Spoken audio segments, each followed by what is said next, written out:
महर्षी दयानंद सरस्वती यांचे चरित्र व कामगिरी. चतुर्थ स्तबक पुढे चालू.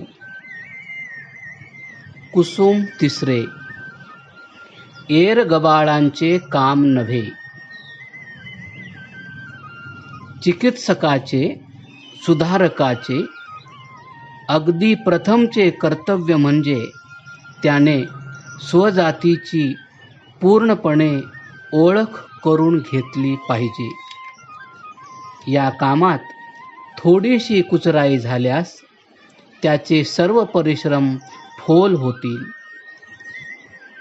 ही ओळख यथार्थपणे होण्यास त्या जातीचे वाङ्मय ज्या भाषेत असेल त्या भाषेचे पूर्ण ज्ञान मूळ ग्रंथावरून त्याने संपादन केले पाहिजे. प्रत्येक जातीचा विकास, विकृती वा अधोगती ज्याप्रमाणे तिच्या साहित्यात पाहावयास मिळेल तशी अन्यत्र मिळणे कठीण. पाश्चात्य धर्मधुरंधर सुधारक मार्टिन लूथर यांनी बायबलचे मूळ भाषेतून अध्ययन करून ख्रिस्ती धर्माची व समाजाची सुधारणा करण्याचा प्रयत्न केला व तो यशस्वी होऊन आज ख्रिश्चॅनिटीचे जे उदात्त स्वरूप आहे ते त्यांच्या परिश्रमाचे, त्यांच्या विद्वत्तेचे आणि त्यांच्या दूरदर्शीपणाचे फळ होय. त्यांच्या उलट आमचे प्रथमचे सुधारक राजा राममोहन राय, केशवचंद्र सेन, ज्योतिबा फुले यांचे परिश्रम होत, म्हणून त्यांची कार्ये अयशस्वी ठरली. केशवचंद्र सेनांचे संस्कृत ज्ञान व पौर्वात्य साहित्याची रुची किती होती हे आम्ही यापूर्वी दाखविलेच आहे. राजा राममोहन राय यांनी तर वेदामध्ये काय आहे आणि काय नाही याचा अजब शोध लावण्यास काशीस आपले काही प्रसिद्ध मिशनरी पाठविले होते. यावरून त्यांचे संस्कृताचे ज्ञान किती होते हे समजेल आणि ज्योतिबांचे संस्कृत ज्ञान, वैदिक वाङ्मयाचा दांडगा अभ्यास पाहणे असेल तर त्यांची गुलामगिरी ही सर्व प्रसिद्ध ग्रंथकृती पाहावी. दुर्दैवाने लिहिणे भाग पडत आहे की वरील देशभक्त, समाजसुधारक या सर्वांनी स्वजातीची ओळख त्या जातीच्या मूळ ग्रंथावरून आर्ष साहित्यानुसार करून न घेतल्यामुळे परकीयांनी परभाषेत लिहून ठेवलेल्या इतिहासावरून करून घेण्याचा प्रयत्न केल्यामुळे त्यांना आर्य संस्कृतीचे उदात्त स्वरूप, वेदादी सत्शास्त्रांचा यथार्थ आशय न समजता प्राचीन आर्य लढवय्ये उर्फ कज्जे दलाल होते व त्यांनी मूळच्या रहिवाशांस पादाक्रांत करून त्यांना जिंकून दास केले आणि वेदामध्ये मेंढपाळाच्या प्रार्थना, गाई बैलांचे बलियज्ञ, अग्नी सूर्याच्या जडोपासना याखेरीज काहीच दिसले नाही.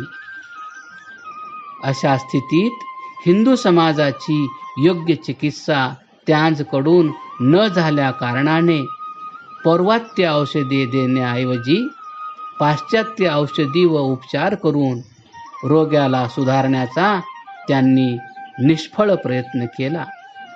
अर्थात रोग्याचा विश्वास मात्र पार नाहीसा होऊन तज्ज्ञ वैद्य वदवून घेण्याचे सौभाग्य त्यांना प्राप्त झाले नाही. त्या वैद्यांनी रोग्यांस सुधारण्याचे देशोन्नतीचे प्रामाणिक प्रयत्न अत्यंत कष्ट, दीर्घ परिश्रम करून केले ह्यात तीळमात्र संशय नाही. परंतु स्वजातीची पूर्णपणे ओळख ज्या साधनांनी करून घ्यावयास पाहिजे होती ती बद्दल ते उदासीन राहिले व म्हणून त्यांचे परिश्रम पाहिजे तितके सफल झाले नाहीत. सुधारकाचे दुसरे लक्षण स्वजातीविषयी अप्रतिम प्रेम. ज्या जातीमध्ये आपला जन्म झाला, जिच्यामध्ये आपण लहानाचे मोठे झालो, त्या स्वजातीशी प्रेमाचे वर्तन ठेविले पाहिजे. प्रेम नसेल, स्वजात्याभिमान नसेल, तर त्या जातीचे क्लेश निवारणार्थ लागणारी खरी खरी अंतकरणाची तळमळ कशी उत्पन्न होईल. आज आपण पाहतो की प्रत्येक सुधारक पुढारी म्हणवून घेण्याची उत्कट हाव सुटली आहे. तो लेख लिहील, व्याख्याने देईल, बाह्यात्कारी नाना रूपे व ढोंगे करील, पण प्रत्यक्ष अंग झिजविण्याची, खिशाला चट्टा बसण्याची वेळ येताच त्याचे अवयव एकदम शिथिल पडतील. असे नसते तर प्रत्येक वर्षी सुधारकांचे, मग ते राजकीय सुधारक असोत, समाज सुधारक असोत, धर्मसुधारक असोत, नाताळात फेव फुटत असता देशाची उन्नती त्या मानाने का होत नाही? का समाजच पाषाणवत निर्जीव आहे? नाही. खरे कारण दिसतात याहून फार थोड्या सुधारकांच्या अंगी स्वजाती प्रेम, स्वजात्याभिमान वसत आहे. तिसरे लक्षण, सुधारकाचे मुख्य धोरण हनन करण्यापेक्षा रक्षणाकडे असले पाहिजे. ज्याला समाजातील अनिष्ट प्रकारांचे, चालीरीतींचे निर्मूलन करावयाचे आहे, त्याने त्याबरोबरच इष्ट अशा सुधारणांचे बीजारोपण केले पाहिजे. म्हणजे त्याने नुसते निषेधकच न राहता विधायकही बनले पाहिजे. खऱ्या सुधारकाने ठेवण्यासारखे अवश्य ठेविले पाहिजे. त्याज्य व जीर्णांतूनही सत्य काढून मग ते फेकून द्यावे. जे पडण्याच्या बेतात आहे त्यास विचारपूर्वक योग्य अशा नूतन साधनांचा टेकू देऊन मग पाडण्यास आरंभ करावा. अशा वेळी सुधारक नव्यापेक्षा जुन्याकडे किंचित झुकेल व सुधारण्याची गती उतावीळपणे न ठेविता मध्यम ठेवील. एखादा उतावळा सुधारक तसे न करील तर फसेल.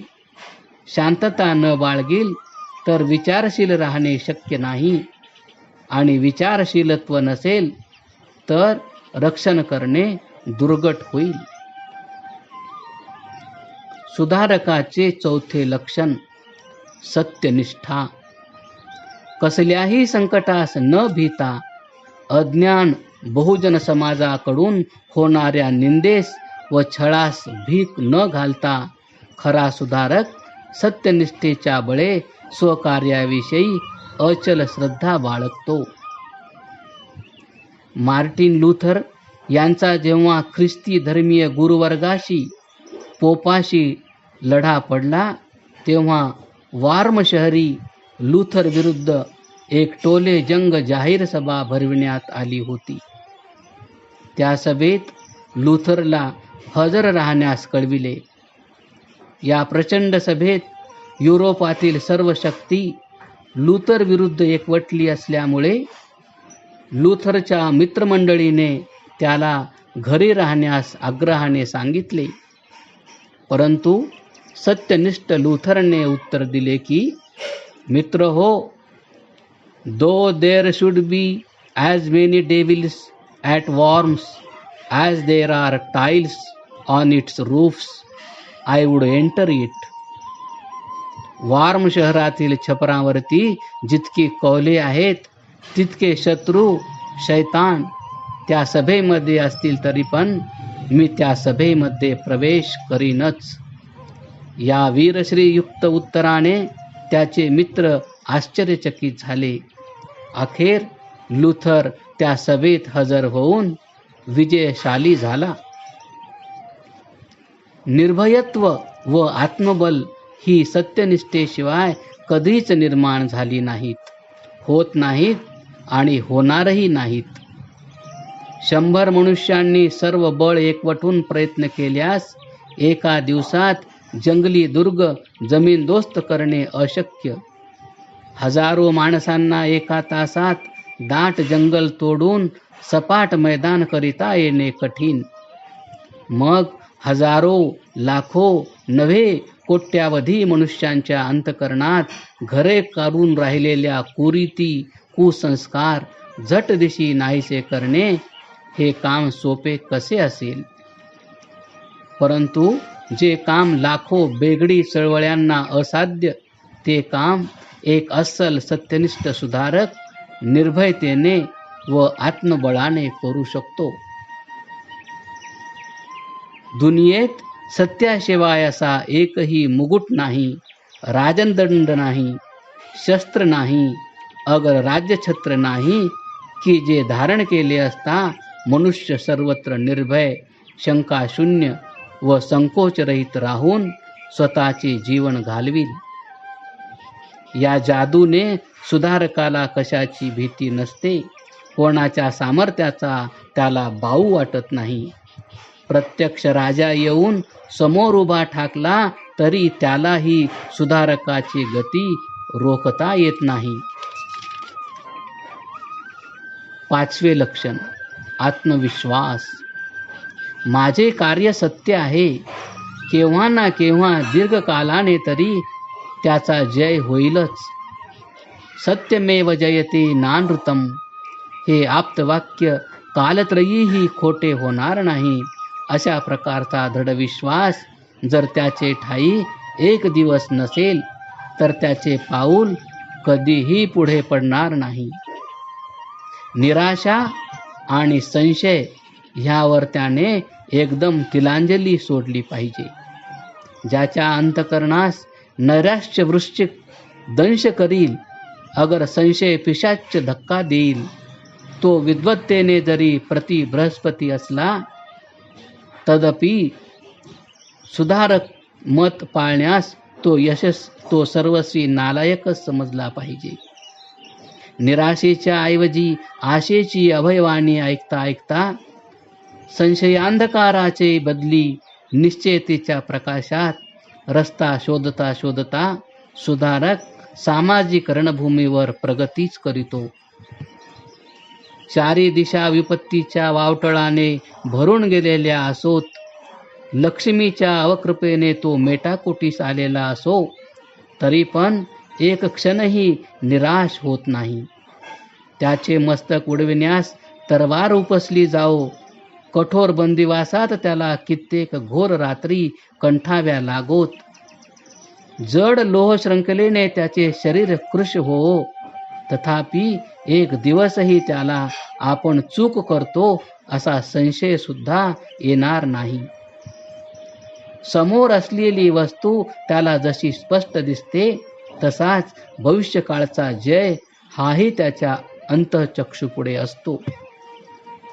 सुधारकाची पूर्ण खात्री असते की आज लोकनिंदेच्या काटेरी माळा धारण कराव्या लागत आहेत, परंतु आज नाही उद्या, वर्षाने 100 वर्षांनी आपले कर्तव्य लोकमान्य होऊन जग तदनुरूप आचरण करील आणि आजची निंदा बंद होईल. सत्याचेच दुसरे नाव जय. सुधारकाचे 6वे लक्षण निरभिमानिता, निगर्व वृत्ती, अहंकार त्याग हे होय. मीपणा अथवा वृथाभिमान हा सुधारकाचे मार्गातील जबरदस्त धोंडा होय. कारण या अहंकाराने मीच काय तो विद्वान, पूजनीय, माझा प्रत्येक शब्द प्रत्येकाने झेललाच पाहिजे, माझी स्तुती सर्वांनी केली पाहिजे, अशी अनिष्ट भावना उत्पन्न होऊन मुख्य उच्चतम ध्येय बाजूस राहते. वृथा लोकमान्यतेपायी स्वकर्तव्यावर पाणी सोडण्यास तो तयार होतो. इतकेच नव्हे तर उलट लोकांनी आपली समाधी बांधून पूजा करावी येथवरही त्याच्या इच्छेची भरारी जाते. या ठिकाणी हे लक्षात ठेविले पाहिजे की सुधारक व संस्थापक हे एकच नव्हेत. सुधारक जर संस्थापक होऊ पाहिल तर तो सुधारक राहणे शक्य नाही.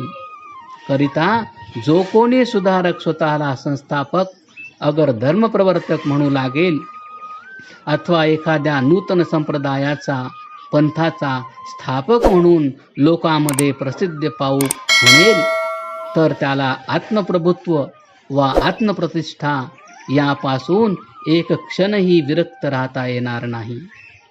या भीतीने सुधारक स्वतः संस्थापक या गोंडस पदवीस दुरूनच नमस्कार करील. आद्य सुधारक राजा राममोहन राय यांना एकदा कोणी एकाने प्रश्न केला की तुम्ही नवीन धर्म स्थापू इच्छिता काय? तेव्हा त्यांनी म्हटले, मी एखादे नवीन शास्त्र किंवा धर्म स्थापून ब्रह्मवादाचे जनक म्हणून प्रसिद्धी मिळवू इच्छित नाही.